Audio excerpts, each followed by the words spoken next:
we've been talking about 2 Corinthians 5:17. So then, if anyone is in Christ, he is a new creation. The old has passed away, and look, what is new has come. And that's starting out the new year. That's what we're to be doing is becoming brand new.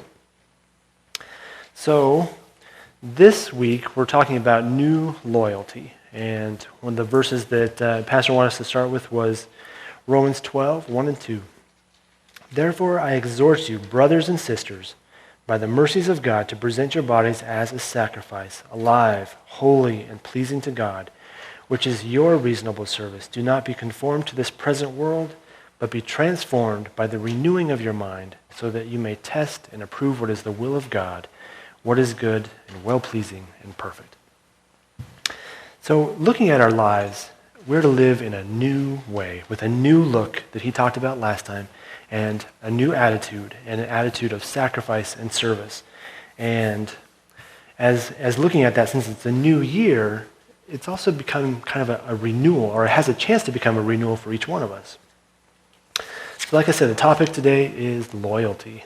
Loyalty is the faithfulness to commitments or obligations. It's faithful adherence to a leader or to a cause. And some of the synonyms for that are allegiance, faithfulness, obedience, devotion. So let's look at a few examples of this before we kind of get into it. It's 1924, and you're a doctor in Nome, Alaska, way up north, more snow, more cold than we've got right now. And the last ship of the season leaves, and you're settling in for winter. And occasionally, trains might come in with a little bit of supplies if they can get through. Sometimes planes, but it's 1924, and in the cold, they don't fly very well.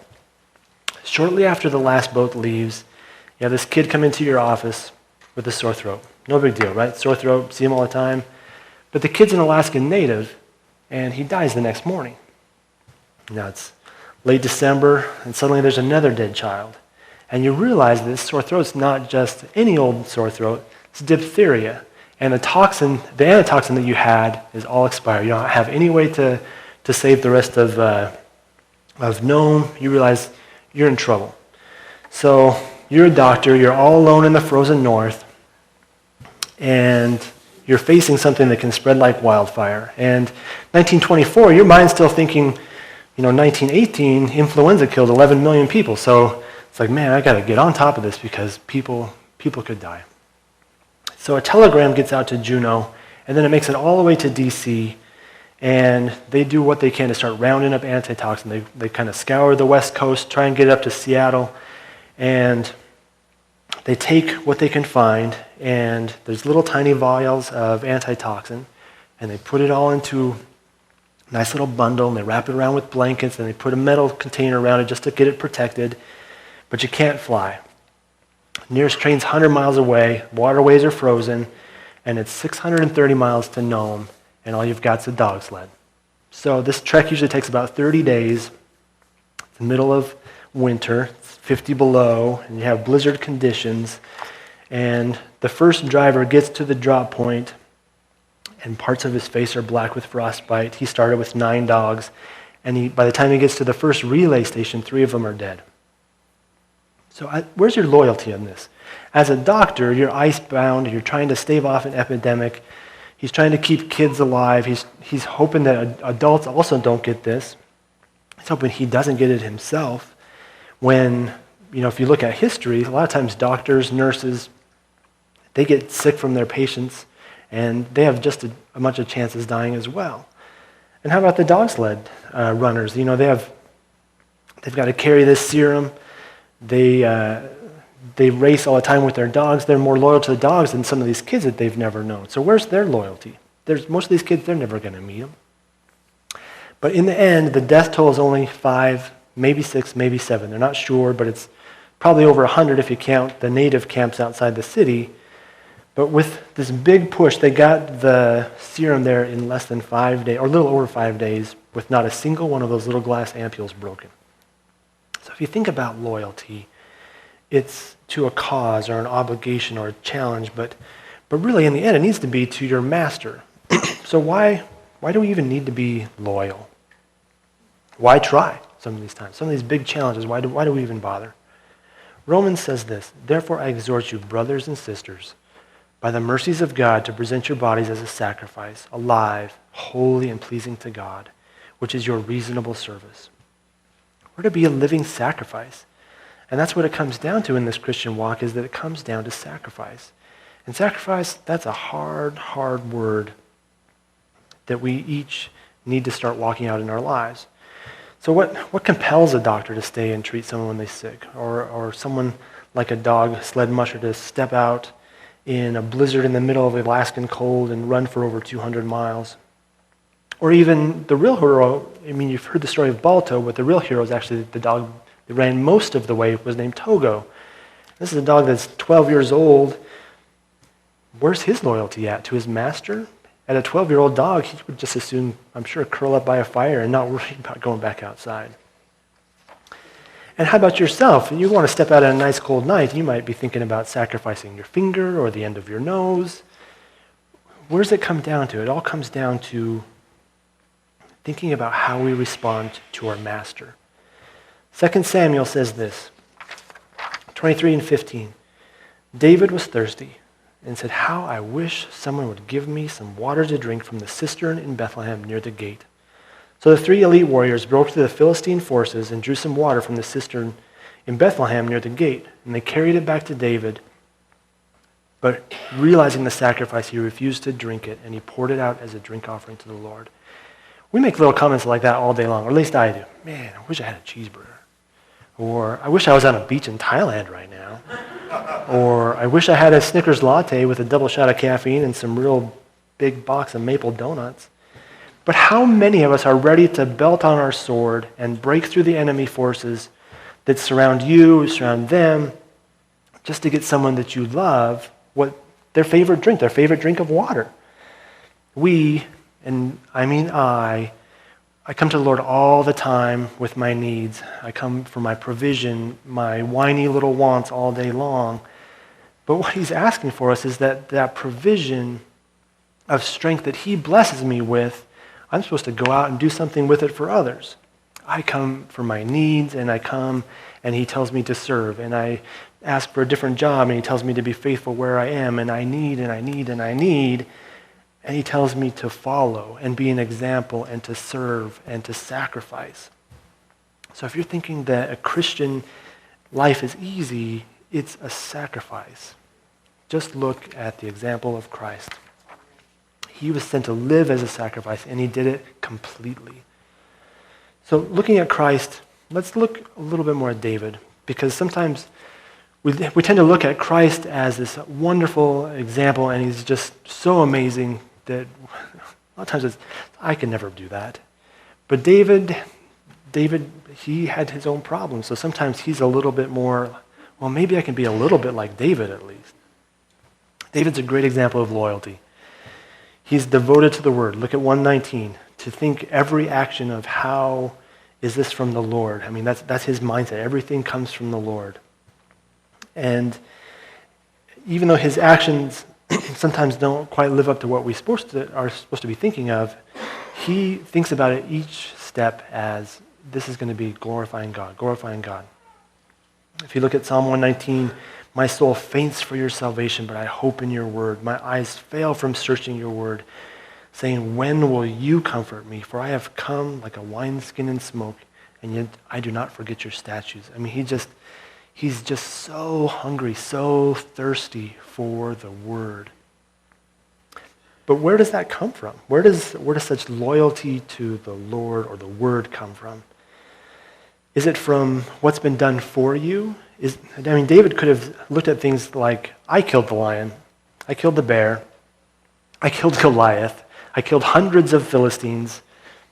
I'm the man, and I deserve to be king. He could have thought that way. And he could have also thought that I was stuck out in the rain watching sheep that I didn't like, in the heat, in the cold. I was hungry, and now I'm getting chased from one end of Israel to the other, and people are trying to kill me. My life is a miserable waste. And he could have thought that way as well. But if you read about it, what he says is neither one. Over and over and over, he describes how it all is from the Lord. People are yelling at him, throwing rocks at him, and he doesn't let his men go attack them because he says, this is probably from God as well, and I probably deserve this. We have that same opportunity to look at your life and realize that the work and the process is from the Lord. The blessings, the struggle. If you're up against a lion or a bear, sometimes it's training for bigger things. It could also be a test of your loyalty and devotion. David could have said, forget this, I'm not going up against a lion. He can have that little scraggly sheep. But what does he do? He puts himself between his father's sheep and what would take them away, and he does his duty. He does what he was told and asked to do. He does it, and then he gives the credit to God. And in every situation, he does that same thing. He gives credit to the Lord. He delivers him from the lion, from the bear. He says, nope, the Lord did that. You can see where I'm going with this. We all have that same opportunity. Jesus says this in John 17. While I was with them, I protected them and kept them safe by that name you gave me.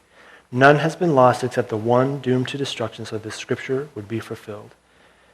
We have the chance to realize that as living sacrifices, what is in our lives, the gifts that each one of us has been given, is incredibly, wonderfully unique. Each of us are made in a specific way that allows us to bless those that are around us with the gifts that we're giving. But we have to fight almost every single day to protect all these little things that we have and that we've been put in charge of so that we can do that blessing to other people. Everything that we're doing, everything that we're going to, we have to fight for sometimes. We've been given gifts, talents, desires, passions, and we're all to be just like Christ, living sacrifices that we bless others with what we've been given charge of. So, how many sheep will a bear kill? Probably one. Probably more than one if you really think about it, but it's going to kill them one at a time. And the enemy is the same way. One at a time. David is put out on that mountainside. He has his whole flock to think about, but when it comes to protection and staying devoted, he has to fight for each single sheep. And we do the same with our struggles in our lives. With the little things that come up, with the anxieties, the pressures, the struggles, the little things each day, the conflicts with each person. It's one little thing at a time that we have to fight for. So what would have happened if David had let a bear steal a sheep? No big deal, right? Just one sheep. But then it's going to come back the next night for dinner, and then the next day for dinner. And it's one at a time that if he starts with one and protects that one and takes care of the bear at the beginning, then he has the chance to protect the whole flock. And we have to do the same with our lives. So something likely with that is that God's probably got something in each of our lives that might be coming to mind right now that you're fighting for. And all we can do sometimes is continue the struggle, but lift each other up in prayer. So, put another way, what kind of sheep are you also protecting? Where does your loyalty lie? All of us, job, family, friends. I've got military stuff, school stuff, there's bills to pay, there's creditors, and then you start adding the other things that we all start to get kind of loyalty about. Sarah likes the Packers. We have different brands of food that, I like Coke, but I don't like Pepsi. I like certain clothes, I like sports teams or certain cars. There's Ford, there's Chevy. So all these things are trying to pull us all away, and there's so much in each day. At the end of the day, you might realize that you're more loyal to the TV shows that you watch at the end of the week rather than what we're really to be loyalty to just in our lives, that we have loyalty to God. Sometimes that gets put so much on the back burner. Jesus has this story in Luke. Suppose one of you has a servant plowing or looking after the sheep. Will he say to the servant when he comes in from the field, "Come along now, and sit down and eat"? Won't he rather say, "Prepare my supper, get yourself ready and wait on me while I eat and drink, and after that you may eat and drink"? Will he thank the servant because he did what he was told to do? So you also, when you have done everything you were told to do, should say, "We are unworthy servants. We have only done our duty." It's one of those things that we have to think about it. They're unworthy servants that have just done their duty. We can be so entrenched in the world and worrying about what we're going to eat and going to work and just going through the motions that we become unworthy just for not doing above and beyond. The Christian life really should be an example to all of those around us and just be an amazing example, not just someone that gets through the day. So where does all this come from? Where does duty come from? Where does loyalty come from? In the end, it comes from love. He has given us so much. We all have a choice to make. Forgiveness, everlasting life, all the good stuff.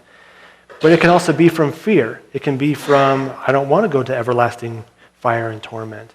Or it can be from obligation. He created me. I will serve him with my all. But true living sacrifice, nothing will deter me from the goal, must come from love. So where do we go to learn about love? 1 Corinthians 13. If I speak in the tongues of men or angels, but do not have love, I am only a resounding gong or a clanging cymbal. If I have the gift of prophecy and can fathom all mysteries and all knowledge, and if I have a faith that can move mountains, but I do not have love, I am nothing. If I give all I possess to the poor and give over my body to hardship that I may boast, but I do not have love, I gain nothing. Love is patient. Love is kind. Love does not envy, does not boast. It is not proud. It does not dishonor others. It is not self-seeking. It is not easily angered. It keeps no record of wrongs. Love does not delight in evil, but rejoices with the truth. It always protects, always trusts, always hopes, always perseveres. Love never fails. An amazing, amazing thing. And it almost sounds impossible. Because we can be such lovers of ourselves that looking at what we are asked to give up in order to live a little more like Christ, it's almost that we give up before we even start. Give up one TV show? No way. Give up some of my own personal time? No way. 5 minutes to pray in the morning? No. This living sacrifice is so, so hard. You have to give up yourself. I get so frustrated with myself. I want to have my own time. I want to enjoy something just for me once in a while than all of the work and all the other things that I'm supposed to be doing. Then I'm sure I'm a complete bear to those around me because I get so grumpy trying to hold on to my own little life. And in the end, I just want to strangle the flesh that's within me because it really just needs to die. I need to die so that Christ can live in me. And just so there's just a little bit more room in my life for Christ to fit into. Matthew 16 says this, Then Jesus said to his disciples, Whoever wants to be my disciple must deny themselves and take up their cross and follow me. For whoever wants to save their life will lose it, but whoever loses their life for me will find it.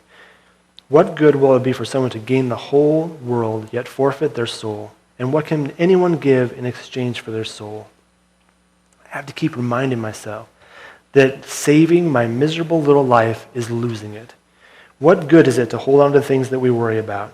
TV, sports, news, keeping up with politics, holding on to the world. It only means that Christ cannot fill you with what he has for you, which is love, which is a passion for what Christ has for you, which will lead you into more fulfillment, which leads you into a deeper joy.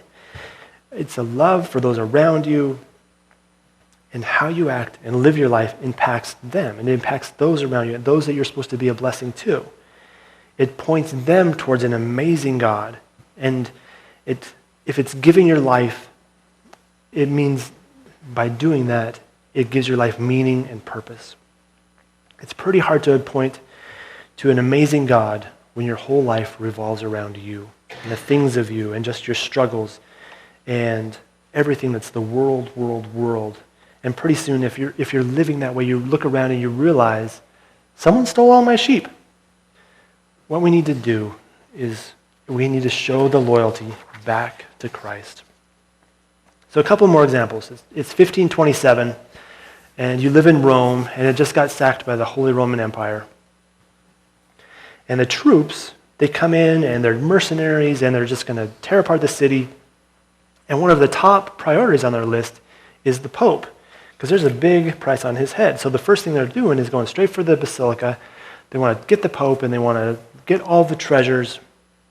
And the only thing that's standing in front of them as the troops just overwhelm the city is 180 of the Swiss Guard that were left after the city fell. So these 180 guys, they have 20,000 that are starting to surround them. They make a box formation and right on the front porch of the basilica just to give the Pope a little bit more time to hopefully escape.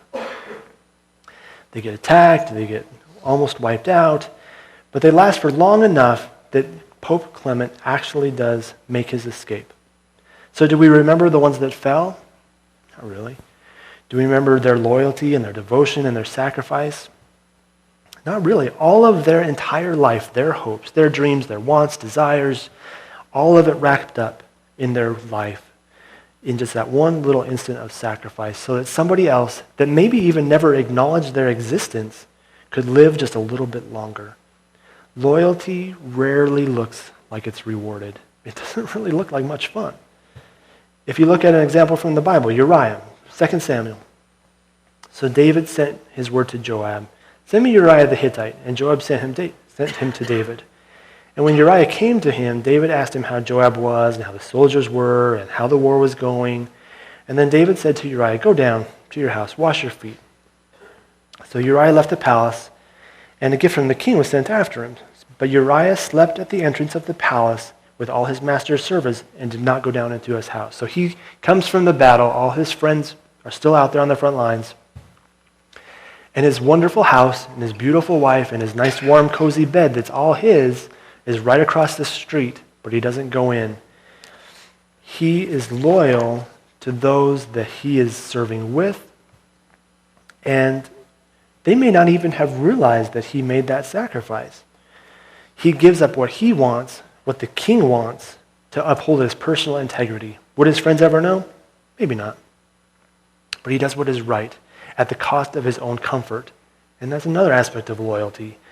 Sometimes the ones you're loyal to may not really ever know, and it's all giving up your comfort.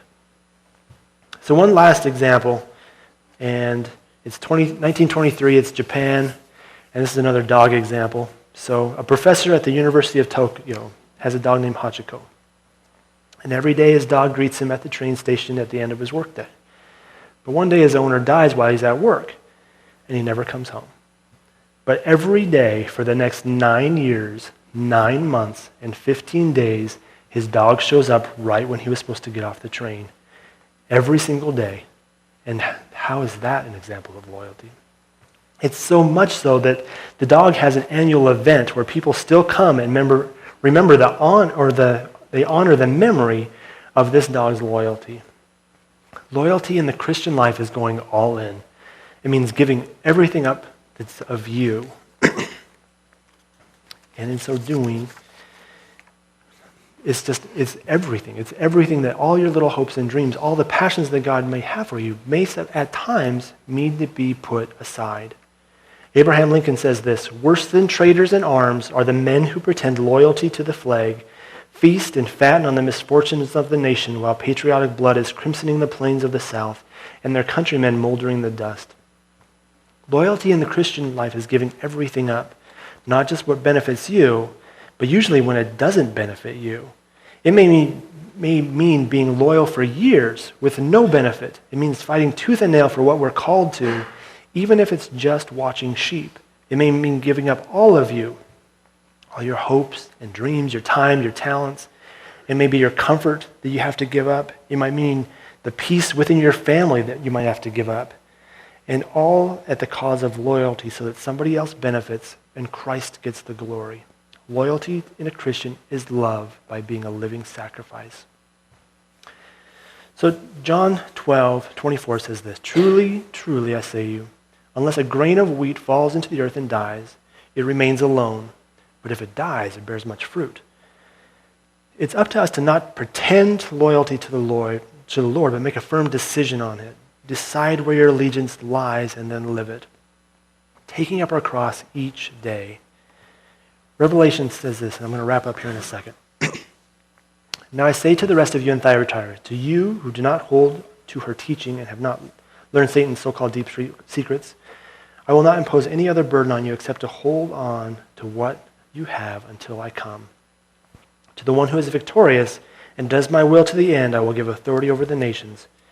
I don't really have any good motivation for you, any good motivator or good push of how to fall in love with Christ.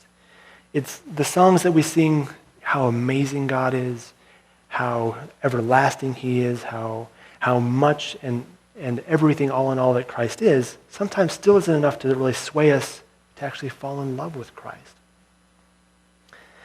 So there's so much that he wants for us, but at the same time, we look at things like sacrifice that we're called to do, and there's a gap. It's so hard to really think, how am I going to bridge this gap?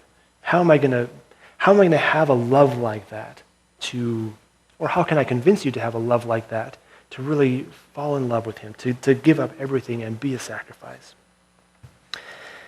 You might not be called to lay your life down, to be the hero or the legend, but simply to be faithful in the life that Christ has given you. So the motivation and the prayer I have for you then is to be completely filled with love. And I realize that is going back to 1 Corinthians 13. It's so hard.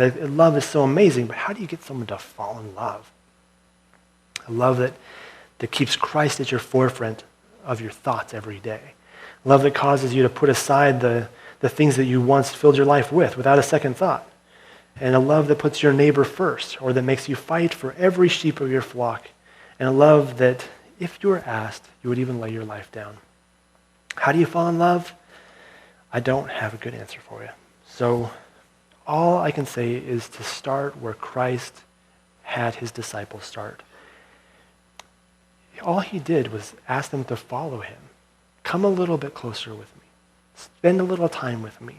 Get in my word. Listen to my words. And then start having conversations with him in prayer. You start off small, and you simply just follow with Christ a little bit. And then you just let that love grow. So wrapping up, just a little bit of a different song of love. So just, if you feel like you need to just praise the Lord, praise the Lord. If you feel like you just need to sit quietly and think about reaffirming that allegiance with Christ, do so. A lot of times it's not being guilty about coming to church or how much time you're spending in church, but just give yourself a little bit of time to just come a little closer and look at Christ in just a little bit more time.